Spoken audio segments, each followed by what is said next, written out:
J'ai eu des échos sur ce qui s'est passé. Hein? Bon, je ne veux même pas tellement venir sur le cas Bokor. Je ne veux pas venir sur le cas Bokor, mais je prends en tant qu'intellectuel, en tant qu'analyste, en tant que quelqu'un qui est formé à la pensée critique, je prends le cas Omeki. Pourquoi quelqu'un dit, moi, voilà mon choix, et à partir de là, on dit, quitte le gouvernement. Est-ce que le fait de dire, voilà mon choix, est une faute gouvernementale? Vous comprenez pourquoi j'ai démissionné? Vous comprenez? Parce qu'au début, moi j'ai vu venir,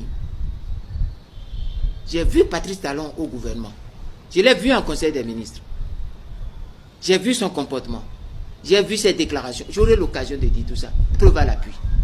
J'ai vu comment il traitait des ministres. Mais c'est impossible. J'ai toujours dit, j'ai eu l'occasion de dire à Patrice Talon une fois, moi je ne suis pas son collaborateur. Nous sommes des partenaires politiques. Et c'est lui le président.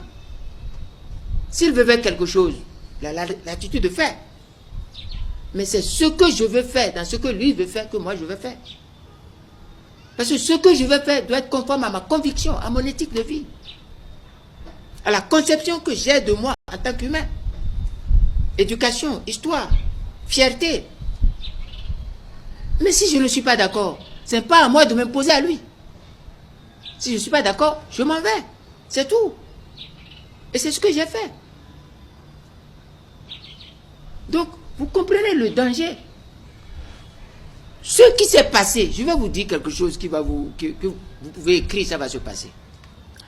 Vous savez, tout ce qui s'est passé jusqu'à enlever aux députés la possibilité de parrainer, aujourd'hui les députés ne sont plus des parrains. Ils sont... Quoi? Ils ne sont plus des parrains, ils sont porteurs de parrainage, mais l'utilisation est sous le contrôle des partis politiques. Donc il n'y a plus de parrains. Lorsqu'on continue de vous dire, nous avons les députés qui sont des parrains, les maires qui sont des parrains, c'est du faux. Les députés et les maires ont été dépossédés de tout droit de parrainer. Ce droit est confié aux partis politiques et sera utilisé tel que les partis politiques le souhaitent ou ça s'annule. Lorsqu'un député ne veut pas utiliser son parrainage dans les conditions que voudra le parti politique, ce droit s'annule. Il ne peut plus l'utiliser. Donc aujourd'hui, leur propre loi est violée devant nous tous, que le député n'est plus parrain, c'est les partis politiques qui sont parrains. Et c'est là, il y a combien de partis politiques qui ont des parrains? C'est là, nous sommes dans ce qu'on appelle la discrimination, la disqualification, et qui finit par l'exclusion, madame. Voilà ce que je peux vous dire. Je ne sais pas si j'ai répondu, mais je vous ai répondu franchement dans les limites de ce qui peut être soutenu publiquement. Si nous voulons aller dans les limites de ce qui ne peut pas être soutenu publiquement, je peux vous dire des choses et vous sortez d'ici, vous aurez honte d'être béninois. Parce que vous verrez comment on appelle quelqu'un, on l'insulte, on le menace, on le déshabille par le verbe. Et vous allez voir comment ces personnes ne peuvent rien, consomment, acceptent. Moi non, personne ne peut me faire ça. Parce que je prends ma souveraineté, ma légitimité au sein du peuple. Ma légitimité à moi, je la tire du peuple, de mon éducation, des valeurs, des principes que je défends.